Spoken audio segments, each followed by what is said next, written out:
start again from zero.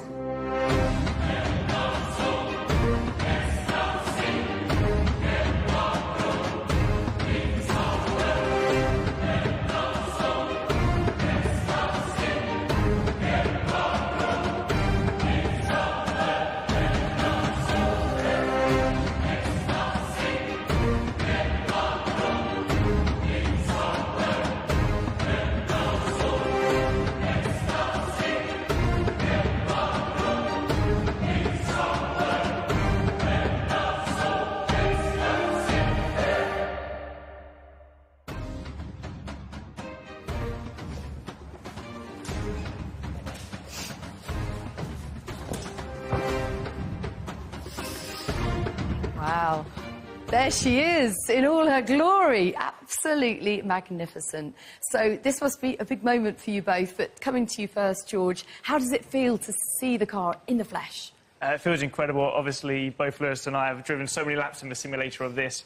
We've seen all the drawings, we've had so many meetings and presentations about it, but suddenly seeing it all come together, seeing all of the men and women who have put so much hard work and grit into making this and coming together here, I think it looks incredible. And I think, you know, the silver back, we've had an incredible livery with the black over the past couple of years, but the silver back on track, I think it's going to look incredible. Really, really does. Now, you've been part of many a shakedown over the years, Lewis, but does it feel just as exciting as ever?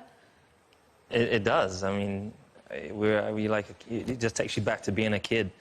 I think it's always exciting watching. I mean, with this new era of car, we've never seen such a drastic change, right?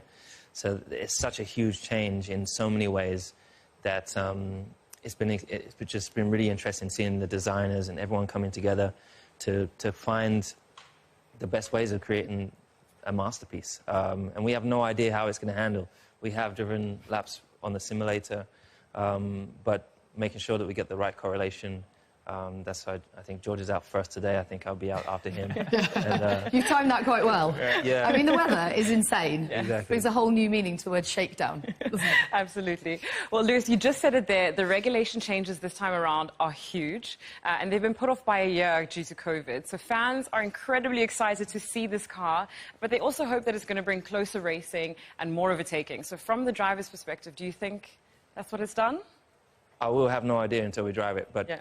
I mean, that's something that everyone and all us drivers have always wanted, is closer wheel-to-wheel racing.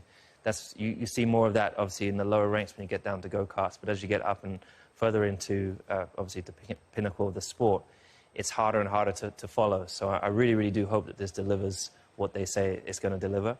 But again, this is just the first step. I'm sure it will evolve through the year. But... yeah, it's probably one of the most exciting times, probably like my first year, seeing a new car that I've never driven. It feels like a first again. Absolutely. Well, talking about evolution and, you know, the competitive spirit, does the competitor in you make you curious to see the other car launches and see how the other teams have interpreted the rules? Definitely, because, I mean, I've been going to the wind tunnel over time and just watching and seeing the thing evolve. And... that's what's one of the most exciting things about our sport, is we have no idea what the other teams are doing. We have no idea, once we put this thing on track, how it's going to interact with the road. And we don't know what the others are going to bring. And there could be some surprises. There's going to be an interest. There'll probably be different steps between week 1 and week 2 of testing. So, yeah, I guess our job is just to focus on our job and our task, which is getting on top of this and really trying to dial in and understand it so we can hit the ground running. Absolutely. Now, George, new season, new team, new car. So where do you even begin to start to put together your job list, and where do you set your priorities? I think you have to go in with an open mind. I think it's almost important not to set too many targets or too many goals, because we don't know what this is going to offer. And you can't go in with too many preconceived ideas, and we've got so much change. It's the biggest change we've ever seen with the cars, but then we have the tyres as well, and how that's going to work together. Obviously, with myself working with a new team, with a new set of engineers, we just have to keep an open mind and be dynamic to the situation. And as we said before, I'm sure there's going to be so much change, so much development across the course of the year. And I think that's where we really want to focus on, because we know there will be drastic improvements we hope, improvements as the season progresses, and that's where we need to make sure we're on the right side of that. Yeah, it really keeps you on your toes, doesn't it?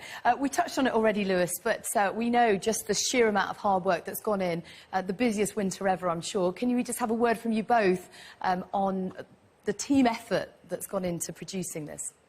Well, with all due respect, you won't know because there's over 2,000 people who works the craziest hours to put these things together. I mean, this huge floor that we have this year, I mean, I was just told of the amount of hours it takes to put this floor together would blow your mind. It's hundreds and hundreds and hundreds of hours just into building a floor. So incredibly proud of everyone, as always, just to see everyone so focused year on year. It's, you know, we've just done something no one's ever done, and winning an 8th world title, constructors title.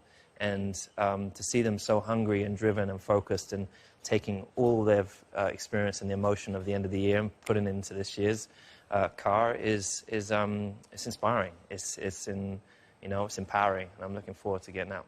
I'm sure you are itching to get out on it as well, George, but just tell us your appreciation for the team as well.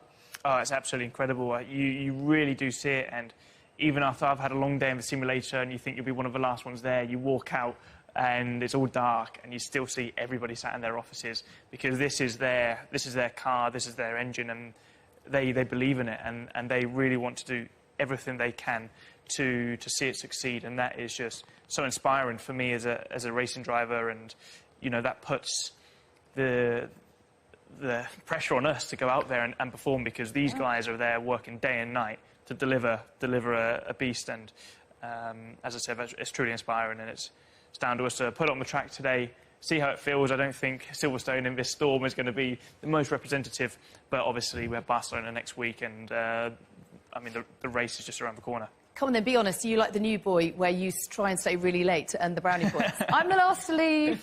Turn the lights out as I go. I can try, but I won't be, because there's always somebody later. But no, I think it's everybody's willing. You know, nobody's forced to do it, but they are doing what is necessary to try and have that advantage and that upper edge on our competition. And as I said, that's just absolutely incredible to see. And you know, as Lewis stated, they've won 8 titles in a row. Nobody has ever done that before.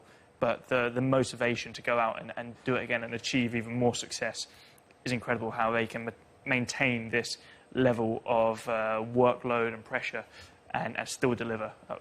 Fingers crossed, but I believe we have a good car underneath us. Great. George, Lewis, thank you both so very much. We cannot wait to see this out on track. Best of luck for the season. Thank you very much. Cheers. OK, now we've heard from the drivers. Now it's time to find out more about from the people leading the teams who've created this incredible car and power unit. So please welcome Technical Director Mike Elliott and Managing Director of Mercedes HPP, Hal Thomas. How are you both? Well, thank you for joining us. They deserve a bigger round of applause than that. Come on. They've worked very hard. I tell you what, you don't nearly look tired enough, do they? I thought they'd look, you know, aged at least 10 years. Definitely feel it. And you've still got a full head of hair. Well done. Thank you very much. Well, Mike, the car looks incredibly fierce, but we're desperate to know more about it. So can you tell us some of the key features that we can see here that have had to change for this season? I think, to be honest, like most Formula One cars, the interesting bits are under the skin. You know, we've had a massive regulation change for this year in aerodynamics particularly, and that's changed the complete shape of the car. And in order to deliver this sort of shape, it's a huge amount of work. Pretty much every